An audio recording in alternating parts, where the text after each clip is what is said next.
కూరల్లో రారాజు ఏంటంటే అది వంకాయ అని చెప్తారండి చాలామంది. వంకాయని ఎన్ని రకాలుగా వండుకోవచ్చో లెక్కే లేదు. ఎలా వండినా దాని రుచే రుచి. ఒక్కొక్కరు ఒక్కో రకంగా చేస్తారు. ఈరోజు నేను వంకాయలతో గుత్తి కూర చేస్తున్నానండి. ఎవరి చేతి రుచి వాళ్ళదేనండి. నా చేతి వంకాయ కూర ఎలా ఉందో మీరు కూడా చేసి మీ అమూల్యమైన కామెంట్ని తప్పకుండా చేస్తారని ఆశిస్తున్నానండి. నేను చేసే విధానం వల్ల టేస్ట్ బాగుంటుంది. ఆ విధానం ఏమిటో ఆ విధానాన్ని బట్టే టేస్ట్ అయితే ఉంటుందండి ఏ కూరకైనా. అయితే నేను ఇప్పుడు చేసేది ఒక ప్రత్యేకమైన విధానంలో వండుతున్నా కాబట్టి ఈ వీడియో మొత్తం చూస్తే కానీ మీకు అర్థం కాదు. కాబట్టి ఇంత టేస్టీగా తినాలి అనుకుంటే తప్పకుండా ఈ వీడియో మటుకు మీరు చూడండి. అయితే ఇంకా వంట మొదలెట్టేద్దాం. గు గుత్తి వంకాయ కూర చేయడానికి ముందుగా వంకాయలు లేతగా ఉన్నవి సెలెక్ట్ చేసుకోవాలి. అవి మీడియం లేదా చిన్న సైజు అయితే బాగుంటాయి.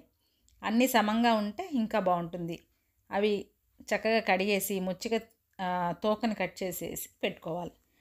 తర్వాత దాని స్టఫ్ కోసం ఏం చేయాలంటే శనగపప్పు ఒక 3 స్పూన్స్, మినపప్పు 2 స్పూన్స్, ధనియాలు 2 స్పూన్స్, జీలకర్ర 1 స్పూన్, ఎండుమిర్చి కారాన్ని బట్టి 8 నుంచి 12 వరకు వేసుకోవచ్చు. ఈ ఇంగ్రీడియంట్స్ అన్నీ 2 స్పూన్ల ఆయిల్లో ఒకదాని తర్వాత ఒకటి వేయించి పెట్టుకొని పావు స్పూన్ ఇంగువ, పావు స్పూన్ మెంతిపిండి యాడ్ చేసి పౌడర్ చేసి సాల్ట్ కలిపి పెట్టుకోవాలి. ఈ పౌడర్ అయితే నిలవ ఉంటుందండి. ఇది మనం స్టోర్ కూడా చేసుకోవచ్చు. 15 డేస్ ఆర్ 1 మంత్ అయినా ప్రాబ్లం లేదు ఫ్రిడ్జ్లో ఉంటే. కానీ ఎప్పటికప్పుడు చేసుకుంటే ఆ టేస్టే వేరు.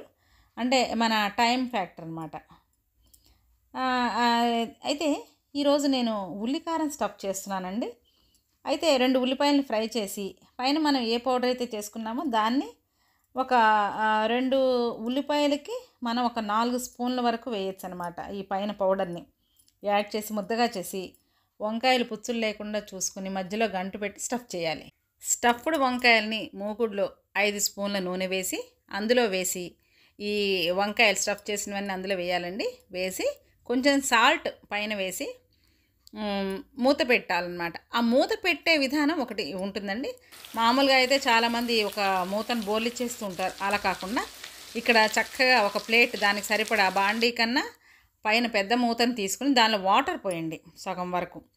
పోసి చిన్నగా సిమ్లో పెట్టి మీడియం ఫ్లేమ్ బెటర్ పెట్టి చక్కగా మధ్యలో ఎక్కువ మరీ పేస్ట్లాగా కింద నుంచి పైకి బాగా కదపకుండా కొంచెం కొంచెం మధ్య మధ్యలో జాగ్రత్తగా కదపాలన్నమాట. వంకాయలు ఏమాత్రం మెత్తగా పాడు పేస్ట్గా అవ్వకుండా అనమాట. మధ్యలో కదుపుతూ ఉండాలన్నమాట చిన్నగా.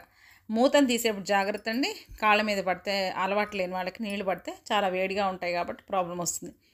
అలా కుక్ చేస్తే అండి చాలా టేస్టీగా ఉంటుంది. ఉల్లిపాయల్ని యాడ్ చేయడం ఇష్టం లేనప్పుడు అది అవసరం లేదండి. డైరెక్ట్ పొడి చేసుకున్నా బాగుంటుంది. లేదంటే గార్లిక్ అలవాటు ఉన్న వాళ్ళకి ఆ వెల్లుల్లి కూడా 2 రెబ్బలు దానిలో వేసేసుకోవచ్చు. ఏదైనా అది మన ఆప్షనల్ అనమాట.